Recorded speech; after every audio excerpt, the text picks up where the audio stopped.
calo. E terceiros também. E terceiros.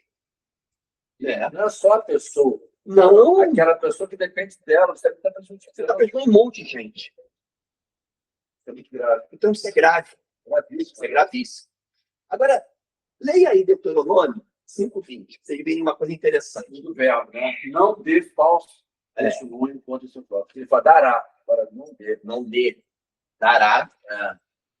Não dê hoje, agora. Tem que verbal, por quê? Naquele intervalo, Moisés observou provavelmente que muitas pessoas davam falso testemunho em relação ao seu próximo. Né? Então, vou colocar aqui uma questão ética, então. Agora vai ter polêmica.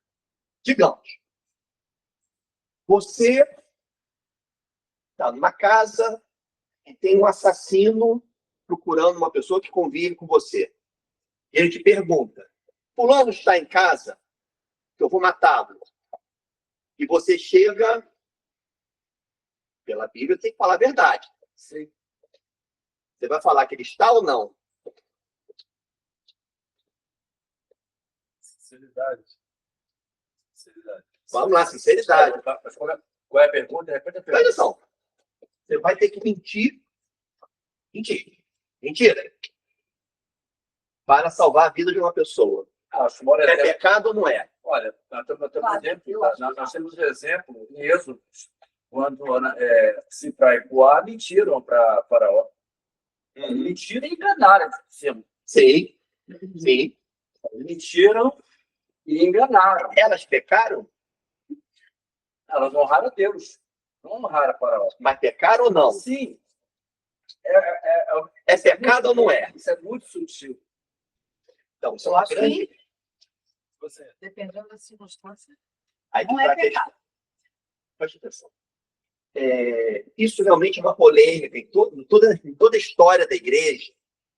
E se nós temos que falar a verdade sempre, alguns pais da igreja batiam nessa tecla. O que acontece? Defendiam que sempre temos que falar a verdade independente de qualquer situação. Por exemplo, Agostinho. Porém, alguns filósofos cristãos do passado da igreja, por que não? O pecado é quando você faz um falso testemunho que prejudica alguém. Né? Então, existem duas linhas aí. É pecado? Mentira é pecado. É pecado. Pecado dentro do mundo pecaminoso. A verdade é como nós nos aproximamos desta pessoa que falou uma mentira. Ela vai ser condenada por ter se defendido uma vida? Não vai ser condenada. A gente não vai se aproximar dessa pessoa condenando ela. Entendeu? E nem muito menos Deus. Então, é uma coisa complexa. Análise, entendeu? Se a mentira livra o pecado ou não. Você vê que nem a igreja entrou em entendimento. Pecou. Mas a gente tem que ter bom senso ao se aproximar disso. Né? É muito diferente quando você contou uma mentira, fez aí uma calúnia. Explicou, não. Isso é pecado. Salmo 1. A gente foi lendo o Salmo 1. Agora eu vou ser bem duro, tá, gente? Me desculpem, tá? Quem já passou por isso. Vou ser duro agora. Salmo 1, a gente lê aqui o seguinte. Bem-aventurado é aquele que não anda no conceito dos ímpios, nem se detém no caminho dos pecadores, não se assenta na roda dos escarnecedores. Pelo contrário, seu prazer está na lei do Senhor, e na sua lei medita dia e de noite. O crente, ele não se senta na roda dos escarnecedores, né? Ele próprio monta. O crente que está dentro da igreja, ele faz a roda de escarnecedores dentro da igreja. Dentro da igreja. Olha o nosso pastor, ele passou agora, nesses anos anteriores. Olha bem, isso aí é um pecado gravíssimo. Porque ele foi caluniado, ele mentiras a respeito, ele chamaram ele de comunista. E da onde? Da igreja. E nós também temos uma tendência para o mal, né? Como a gente já discutiu, nós temos que tomar cuidado a falar com o nosso irmão. falar do nosso irmão, fazer julgamento em relação ao nosso irmão. A gente pode estar prejudicando o nome dele. Se vocês observarem bem, veja, isso aqui você vai gostar. Por exemplo, não matarás. Deus está defendendo o quê? A vida. Não adulterarás. Deus está defendendo o quê? A vida. Né? Não dirás falso testemunho. Deus está defendendo o quê? A honra. Isso do próximo. A honra do próximo. Então, eu acho que a gente tem que tomar muito cuidado, porque a gente tem uma tentação. Aquele pastor pregou um negócio, eu não concordo. Mas ele é um homem que ele está ali, naquele púlpito, colocado por Deus. Então, nós temos, de repente, não falar, não dar testemunho. Você pode não concordar com o que ele pregou. Vai dar para você, vai estudar. Ou melhor, se você conhecer o pastor ou a pessoa que está lá na frente, conversa com ele, discuta com ele individualmente. Porque é o seguinte, aqui, vamos ver, é falso testemunho. Testemunho em relação à sociedade. Testemunho em relação à sociedade. Você está falando mal de uma pessoa, está falando de alguém na sociedade. Na sociedade, entendeu? E você está, o quê? Maculando o nome dessa pessoa. Nós estamos maculando o nome dessa pessoa na sociedade. Nós temos que tomar muito cuidado quando falamos de um irmão. Falamos, eu estou falando isso para mim, tá, gente? Para mim, eu já critiquei. Pastor que virou coach. Pô, mas aquele pastor já me abençoou muito. Minha vida, já abençoou a minha vida. Algumas pregações dele. E aí penso assim, eu estudando aqui, poxa, pequei. Eu acho que a gente tem que tomar muito cuidado, sabe? Em julgamentos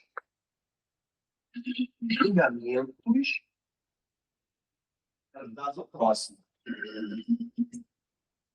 Lê aí, já, Efésios 4:25.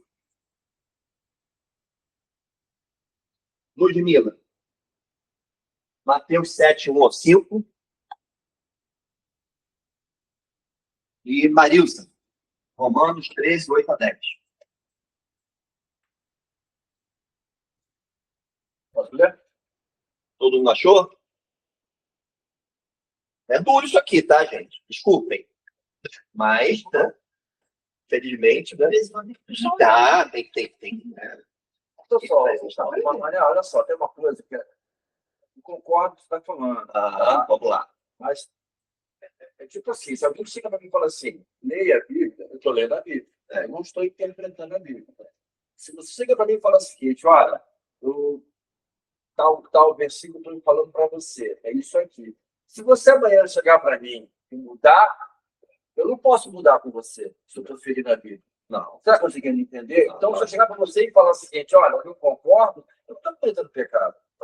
Não concordo. Você está conseguindo discutir? É uma coisa muito sutil, porque às vezes, quando você se cala, você falou uma coisa certa. Você está sendo conivente com o que você está fazendo. Se eu falar com o sujeito, com a pessoa, eu não concordei com o que você falou, tudo bem. Agora, você falar para um monte de pessoas que você não concordou, porque ele falou uma heresia na pregação, você está difamando o nome dele, você está fazendo um julgamento em relação a ele. Não deu tempo. É com ele. Tanto é que na Bíblia lá com você. Entendeu? A Bíblia nos orienta a falar primeiro pessoalmente, de olhos nos olhos, um com o outro. Aí depois vai levar a igreja. Né? Que a honra de uma pessoa é uma coisa muito importante, é muito difícil. Né? Mas vamos lá, lê aí, Efésios 4:25. Vamos lá. Exortação à santidade. Por isso, deixando a mentira, e cada um fale a verdade com o seu próximo, porque somos membros do mesmo. Aí é uma coisa que eu queria falar. Em relação a verdade. A verdade. O crente gosta, ama a verdade. Deus é a verdade. Jesus disse, eu sou a verdade e a vida. O caminho, a verdade e a vida. Nós trabalhamos com a verdade, não com a mentira. O pai da mentira é Satanás. Eu vou mostrar aqui. Verdade sempre. É lógico. Claro que às vezes você vai falar uma verdade com o irmão, você pode magoar o irmão. Então você tem muito cuidado na hora de falar uma verdade. Eu vivi isso agora. Eu fui na farmácia comprar remédio. Aí fazer isso rápido, né? Isso está muito rápido. Toda hora a moça que estava trabalhando, eram duas moças. Uma, a que estava me atendendo, toda hora era interrompida. Cada um que chegava, ela parava para perguntar, devia ser nova. Uma pedia ajuda a outra. E todo mundo era atendido. E eu que estava com pressa, ali. Sim, sim. E eu, muita coisa. Eu falei, toda hora eu chamo. Essa parte aqui pós-cirúrgica, eu vou fazer uma cirurgia. Esses remédios pós-cirúrgicos deixa para depois que eu estou muito atrasada. Cheguei a esse ponto. Aí tem uma pessoa me esperando. Quer dizer, eu me senti depois, para que eu fiz isso? Mentira. Eu não, quem tinha, Deus estava me esperando no carro. Mas assim, eu não estava com pressa. Quem estava com pressa era eu. Quer dizer, eu menti. Mas isso aí, irmã. Mas eu fiz de agonia, que eu estava querendo vir para cá, e a garota toda hora interrompia. Ela interrompeu. A gente faz isso o tempo todo, irmã. Eu parava. Mas a gente faz isso, nós fazemos isso o tempo inteiro. Mas o Espírito Santo, na hora. Mas nos incomoda. Por isso que quando eu cheguei, você falava de mentira, eu falei, não. Como o Espírito Santo falando com a gente. Né? Eu precisava ter feito isso. O crente ama a verdade. Nós amamos a verdade. Nós amamos a verdade em relação a nós mesmos. Nós amamos a verdade em relação ao nosso trabalho, tudo que nós fazemos em relação ao nosso irmão. Sempre a verdade. Até que você vai fazer mas é por isso que a palavra de Deus é muito sábia, é muito linda, né? Que coloca falso testemunho. Falso testemunho. Entendeu? Você falar de um irmão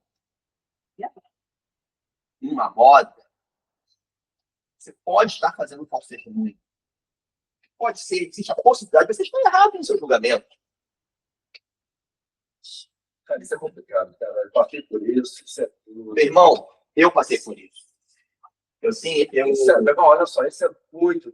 Da verdade, da verdade, beleza? Ela é relativada, né? É relativizada. E é complicado. Entendeu? Eu sofri muito querer culpar em você uma coisa que não acontece, falar que o me manda, beberei que você vai morrer. Pelo amor de Deus. Isso não dá. O que acontece? Tive uma vida passada muito complicada. Mas Deus tomou minha vida a partir de um momento que mudou tudo. Assim. Mudou meu ser todo. Ele foi tragado por ele.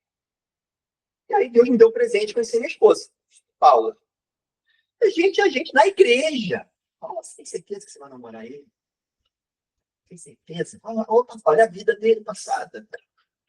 Olha como é que é. Olha, tem certeza, Paula. Cuidado, hein? As pessoas faziam isso com Paula? Faziam. Qual o testemunho? Se fosse ela não. As pessoas, vários. Não, já teve um que falou assim, você não pode ser mestre.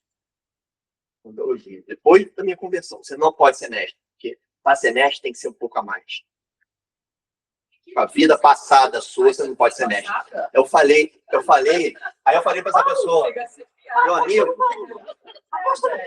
meu amigo, para ser mestre, você tem que ser menos. Você tem que ser mais humilde, tem que se entregar nas mãos de Deus. A obra que Deus fez na sua vida. Uma coisa assim. Nossa, Manel, uma coisa você posso testemunho, né? Eu vou até tirar a igreja nessa história, né? Eu trabalhava numa empresa, me chamaram para roubar, eu falei que não ia roubar e me demitiram. Acabou. Você tem ideia? Depois me chamaram para chegar para essa empresa, um amigo meu, e dar um falso testemunho. Eu falei, cara, isso eu não vou fazer nunca. Não é porque fizeram comigo que eu vou fazer com eles. Verdade. Isso eu vou fazer nunca. Doa a quem doer, inclusive a você. É a verdade, sempre. Verdade sempre. Leia aí, Mateus 7, 1 ao 5. Não julgueis para não sejais julgados, porque com o juízo com que julgardes, sereis julgados, e com a medida com que tiverdes medido, vos hão de medir a vós. E porque reparas tu no argueiro que está no olho do teu irmão, e não vês a trave que está no teu olho? Ou como dirás a teu irmão, deixa-me tirar o argueiro do teu olho, enquanto há uma trave no teu? Hipócrita, tira primeiro a trave do teu olho, e então cuidarás em tirar o argueiro do olho do teu irmão. Quando você julga o irmão, faz um falso testemunho em relação ao irmão, na verdade, quem está precisando de ajuda é você. Somos nós. Porque se você quer tirar um cisco do olho do seu irmão, e tem uma trave, se você está fazendo isso, um falso testemunho, isso é uma trave, nós temos uma trave nos nossos olhos que estão fazendo isso. Então, gente, antes de falar do irmão, vamos olhar para nós mesmos, para dentro de nós mesmos. Esse mandamento ele é muito mais que mentir. Esse mandamento é prejudicar, maltratar alguém. É atentar contra a honra. Tá? É muito sério isso aqui. Não é, como eu falei agora no início da aula, não é à toa que Deus colocou esses 2 mandamentos no fim. Tudo que ele conhece o ser humano, tudo que nós recebemos por último, a gente guarda mais. Da maneira que você jurou, você vai se ajudar. Você vai ser julgado. É aquilo que o Antônio fala. Que acho que foi o Antônio Elias que ensinou isso para ele, não sei. Ou Francis Schaeffer. Foi Francis Schaeffer. Ele é como se nós tivéssemos um gravadorzinho na nossa pescoço com um rec. O que você falou do irmão? Você exigiu. Você exigiu, você falou dele. Aí quando chegar no último dia, no juízo, vai dar o play. Dá o play. Essa figura achei fantástica, né? E tem, Manuel, tem uma coisa também desses 2 mandamentos, que a gente até deu exemplos, acho que extremos, né? De uma situação bem ampla, mas a gente julga o tempo inteiro. Eu fiz ano passado um preparatório de gestão, então eu tenho cargo de gestão na faculdade, aí com uma psicóloga. Aí ela, logo na primeira aula, falou, então, nós somos seres, primeiro, emocionais e julgadores. Tudo a gente julga primeiro, para depois a gente pensar e tal. Sim. Aí, para ela dar exercícios para a gente primeiro pensar, justamente para a gente não julgar os colaboradores e não sei o quê. E a gente faz o tempo inteiro. Eu falei, gente, e realmente eu comecei a observar, aí passa alguém ali, não sei o quê. Aí, gente, toda hora a gente está em coisinha pequena. O problema são os falsos julgamentos. Você fala, não é, mas tudo é falso, a gente Porque manda a gente julgar todas as coisas e tem o que é bom. Entender o que é bom. Mas esse julgamento permite. Esse julgamento em relação ao próximo.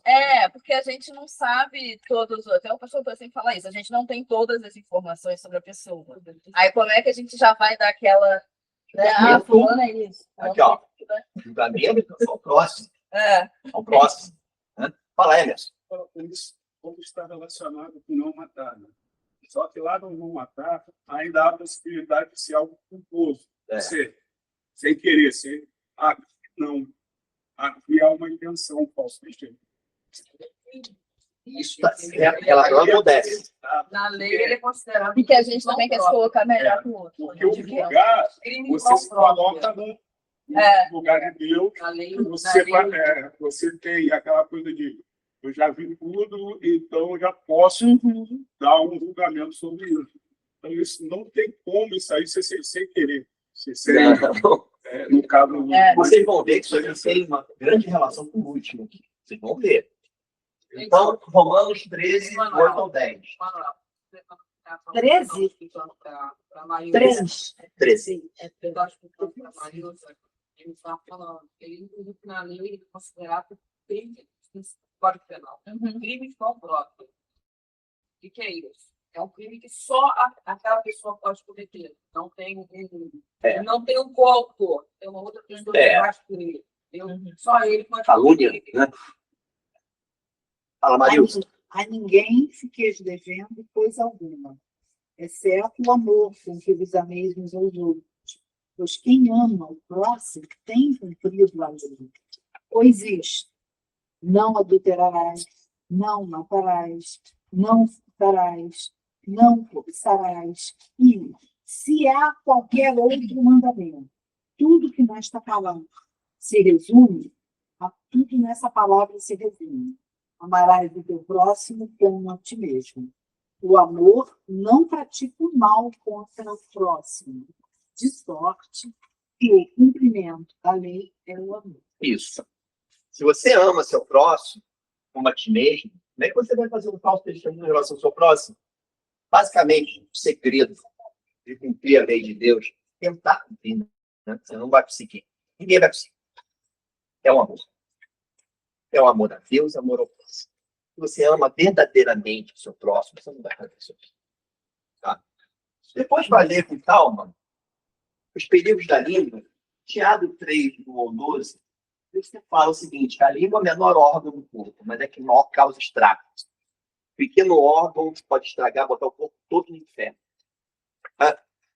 E Jesus fala no Mateus 15, 17 a 20, que o que contamina o homem não é o que entra, é o que sai. O que sai do coração.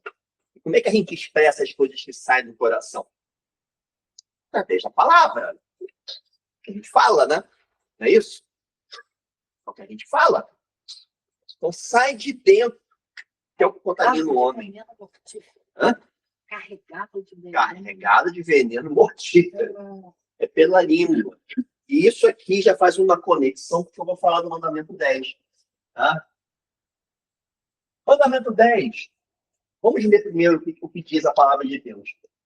Jarbas, Êxodo 20, 17. Natan, Deuteronômio 5, 21. Agora vai ter uma diferença sutil entre um e o outro. Vamos lá. Êxodo 20, 17. Natan, Deuteronômio 5, 21. Manel, quando ele acha, fala que da mesma boca procede bênção e maldição. Tem que sair de nós verdade. De dentro de nós tem que sair verdade. Tem que sair bênção. O certo de Deus, o regenerado, ele expressa o amor de Jesus por onde quer que ele ande. Não falso testemunho. Não mentira. Tem que ter o freio, né?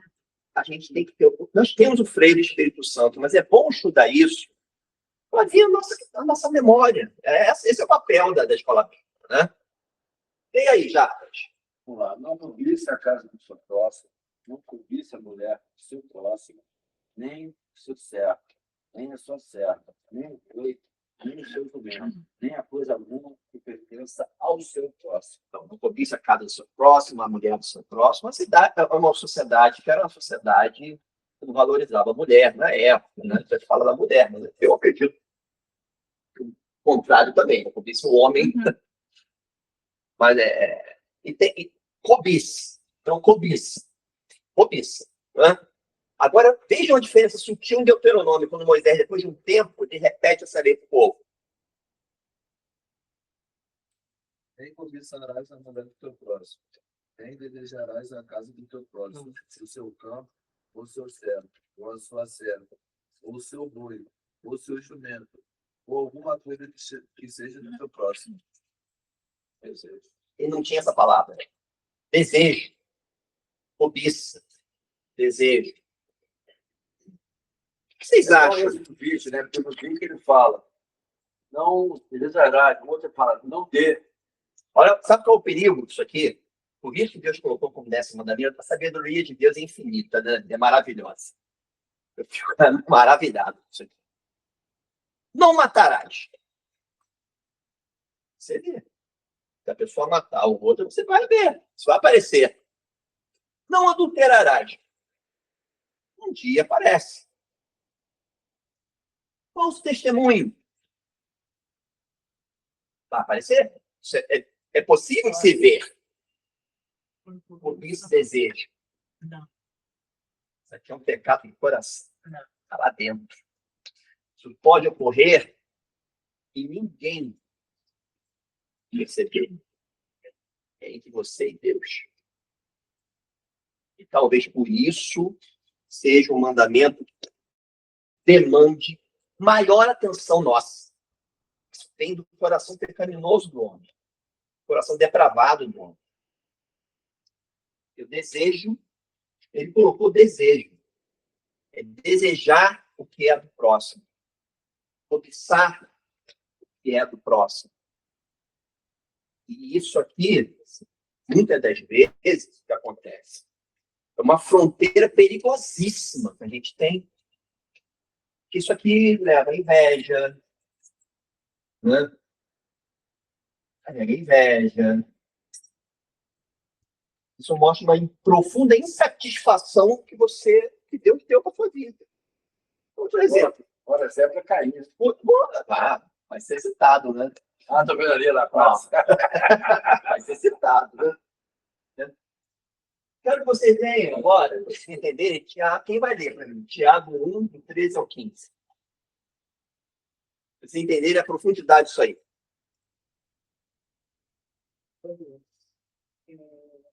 A origem do pecado, né? Bem-aventurado o homem que suporta com perseverança a provação, porque depois de ter sido aprovado, receberá a coisa da vida, a qual o Senhor prometeu aos que o amam. Ninguém, ao ser tentado, diga: sou tentado por Deus, porque Deus não pode ser tentado pelo mal, e Ele mesmo a ninguém tenta. Ao contrário, cada um é tentado pela sua própria cobiça, quando esta o atrai, seduz. Então, a cobiça, depois de haver concebido, dá à luz do pecado. E o pecado, uma vez consumado, gera morte. Cobiça. Cada um é tentado pela sua cobiça. Nós somos tentados pelos nossos desejos. É o que está dentro do coração do homem, a cobiça. Então só tenho a cobiça, então não pequei ainda. Porque por exemplo, o sujeito desejou a mulher do próximo, cobiçou a mulher do próximo, mas ainda não adulterou, então não pequei. Jesus falou, olhou, desejou, ele tornou a lei muito mais dura. Desejou, olhou com um olhar impuro, já era, dentro do seu coração. Você desejou, aquele irmão tem um dom. O irmão ele tem um dom de pregar. Poxa, eu não tenho dom de pregar, eu queria ser como ele. Por isso, você não está satisfeito com os dons que Deus deu para você. Porque às vezes o seu dom é ajudar na igreja, é ser diácono. O seu dom é o amor, né? É visitar os enfermos. O seu dom é fazer bem o próximo. Né? Eu fiquei tão feliz na nossa pequena igreja essa semana que a gente ajudou com a senhora. Meu Deus, que coisa linda que a gente fez ali. Né? Eu já faleceu essa pessoa. Ele tinha um cargo na igreja católica, ele era ajudante do padre, casado com uma sobrinha da minha mãe. E uma vez eles foram visitar a gente lá na nossa casa. E aí, ele, olha que interessante, tinha a loja Sears, né? Ele era gerente lá. E tinha uma moça que estava em cima dele. E ele, conversando com a gente, ele falou que a moça estava espalhando na loja que ele era dele.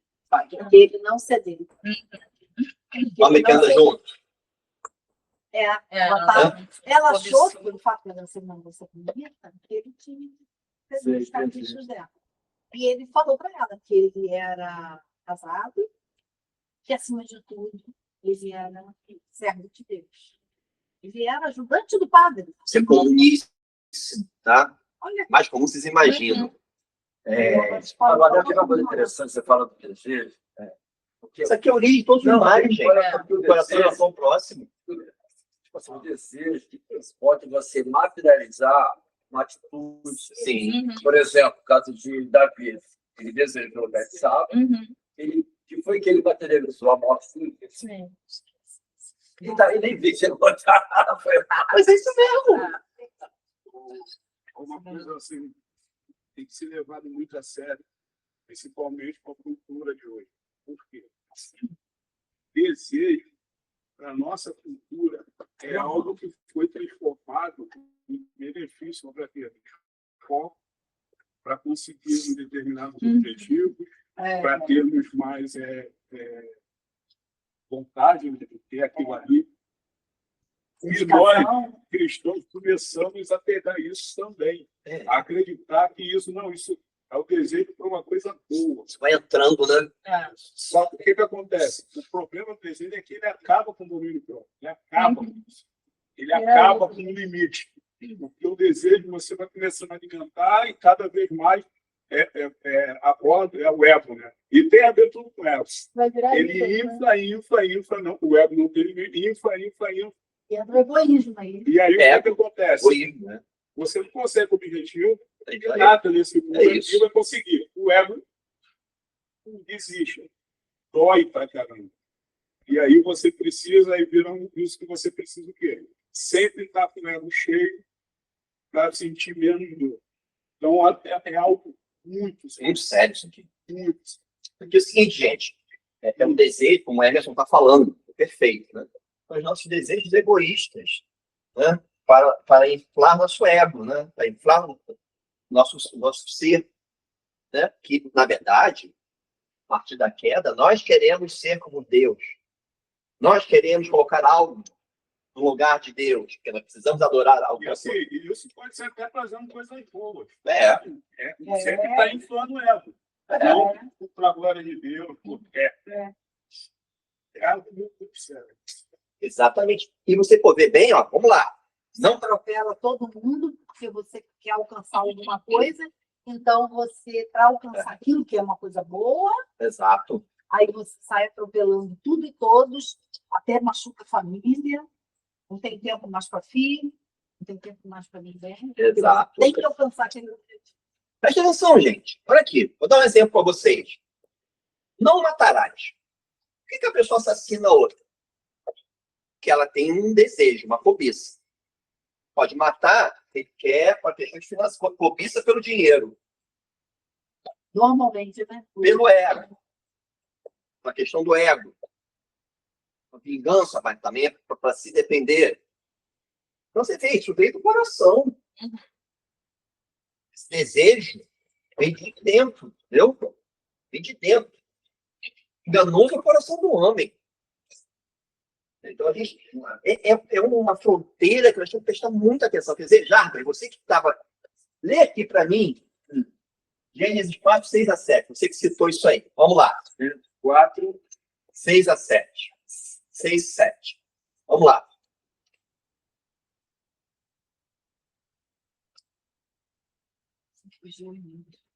Então o Senhor me disse: por que você anda irritado? E por que essa cara fechada? Se fizer o que é certo, não é verdade que você será aceito? Mas se não fizer o que é certo, eis que o pecado está à porta, à sua espera.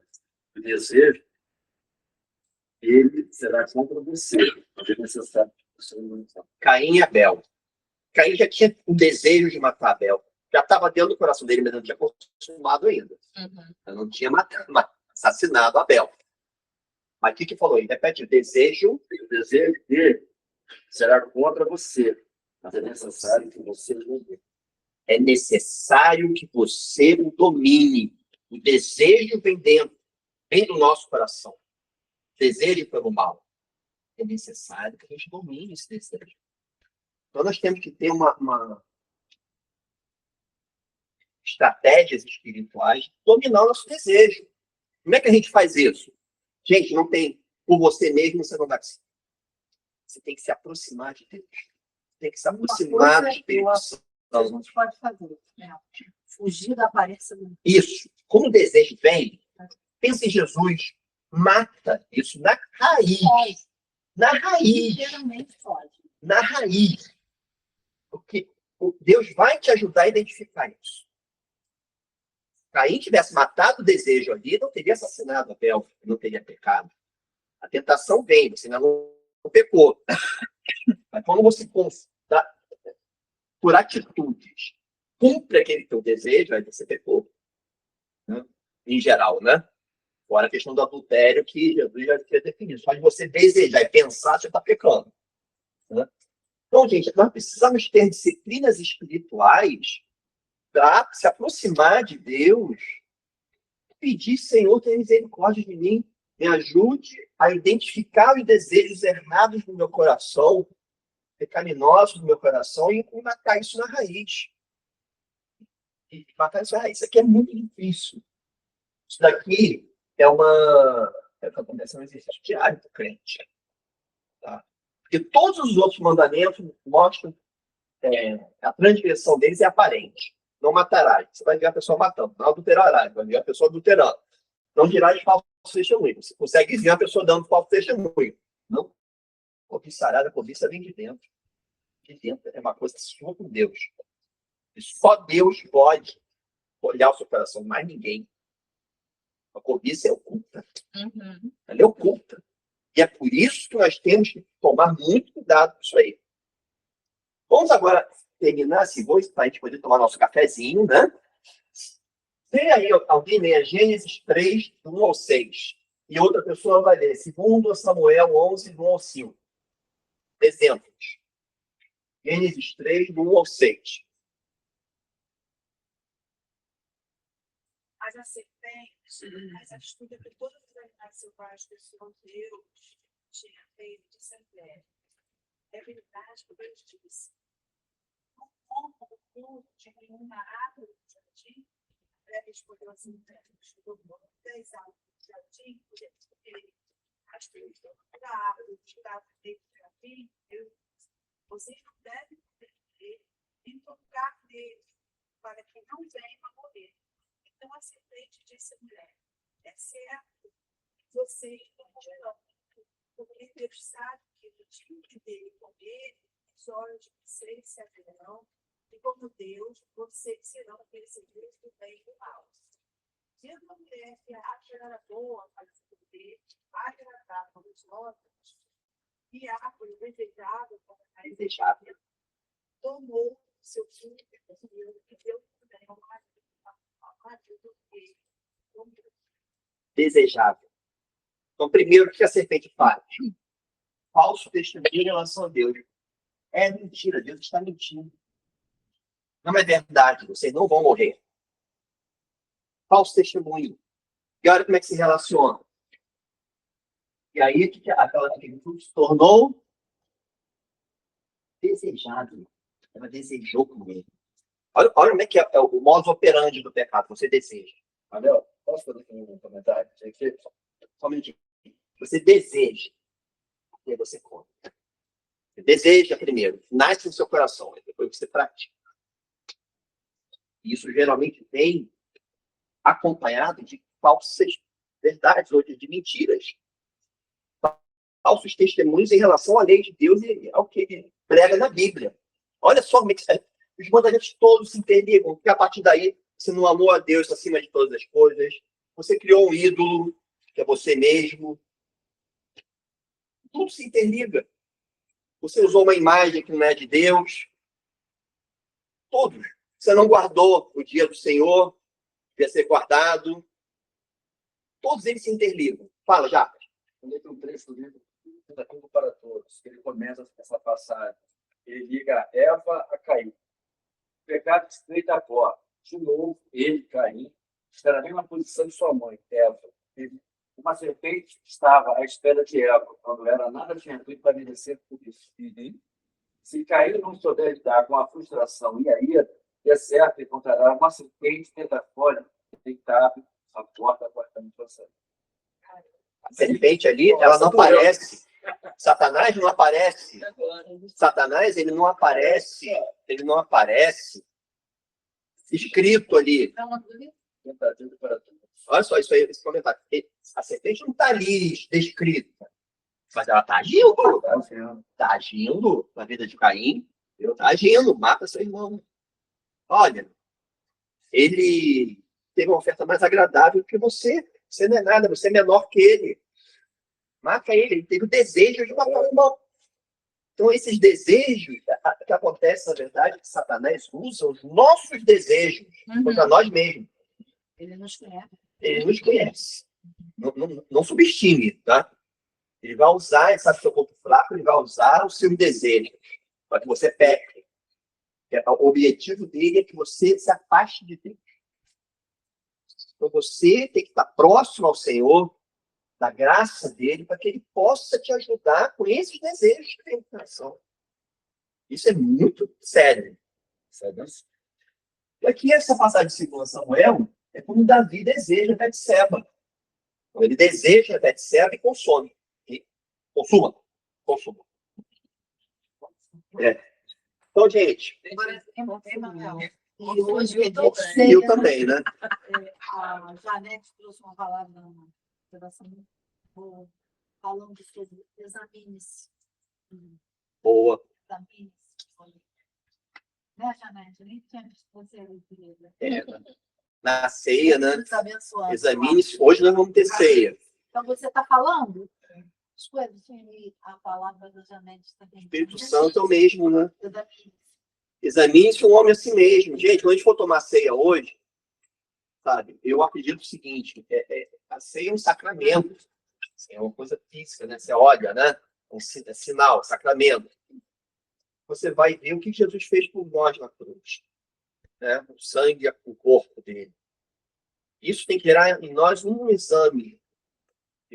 Como é que estão meus desejos do coração? Para que na próxima ceia eu já esteja melhor. E é por isso que a ceia foi instituída. É um sinal, é visível. O sangue, o corpo dele foi entregue para que nós pudéssemos ser salvos, senão não teria jeito. Então, gente, vamos fazer uma oração. Mas aí, uma coisa que eu achei interessante, que ela usou justamente da ceia, foi que esses animais diário. A gente tem que examinar nosso coração diariamente. Com o Senhor, perante Deus, em oração, sabe? Clamando para que Ele nos ajude. E graças a Deus, quando acontece, a gente fica incomodado com alguma atitude. É o Espírito Santo. Gente, fala, irmão. Só para dar um complemento aqui para finalizar aqui, o apóstolo Paulo em Galatas 5, ele diz: mas se sois guiados pelo Espírito, não estáis debaixo da lei, porque as obras da carne são manifestas, as quais são adultério, fornicação, impureza, lascívia, idolatria, feitiçaria, inimizades, contendas, ciúmes, iras, pelejas, dissensões, heresias, invejas, entre outras aqui. Mas o fruto do Espírito é amor, gozo, paz, longanimidade, benignidade, bondade, fé, mansidão, temperança. Contra essas coisas não há lei. Então, se a gente é cristão e tem qualquer outra pessoa que cometa falso testemunho, qualquer obra assim, a gente deve saber que não estamos em espírito em si, na carne, né? Então, é bom a gente vigiar essas coisas. A gente tem que pedir a Deus para que o nosso coração saia coisas boas. Saia amor para o próximo, sabe? Todos esses frutos. Que possa... Aí vocês entenderam a profundidade desse mandamento 10, né? Na próxima aula, gente, vamos estudar, vamos começar a doutrina do pecado. Que a gente chama de amartologia, teologia, né? E aí nós vamos estudar o pecado. Pelo menos umas 2 aulas, é bem pesado. Né? Por quê? Porque aí a gente já estudou quem é o homem, atributos de Deus, estudamos as ações de Deus, nós vamos estudar o pecado e aí vamos entrar em Jesus. Estudar Jesus. Aí nós vamos ver como vencemos isso. Né? Senhor Deus, muito obrigado pela nossa aula aqui, pela nossa escola bíblica, Senhor. Que esteja crescendo sempre, que a gente possa aprender mais de Ti, Deus. Ajuda, Senhor, a que nós possamos vigiar, examinar mais nossos corações, Senhor, nossos desejos, que a gente não tenha cobiça, Senhor, pelo do próximo. Que sejamos satisfeitos com tudo aquilo que Tu nos dá, Senhor. Que Tu nos dá na medida certa.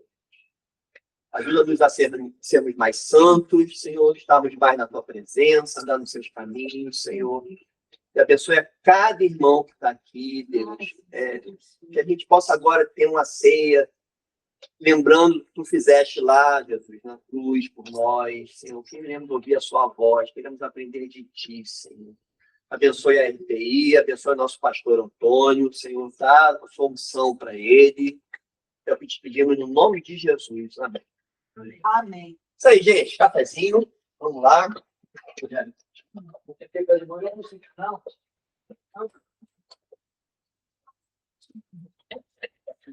eu consegui.